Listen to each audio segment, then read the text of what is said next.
let's see how to insert grid lines in Microsoft Word. First off, we want to open Microsoft Word. And as you can see right here, we have our document ready. Now let's say that we want to be able to see until where our text can be typed in. And we can do that by showing the grid lines that are attached in our document. So to do that, click on the View tab. Now, right here, check this box right here, Grid Lines.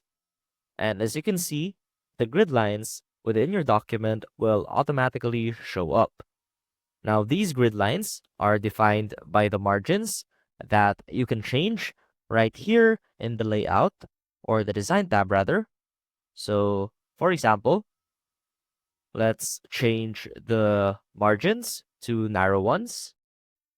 And as you can see, we now have a bigger space to write our text in.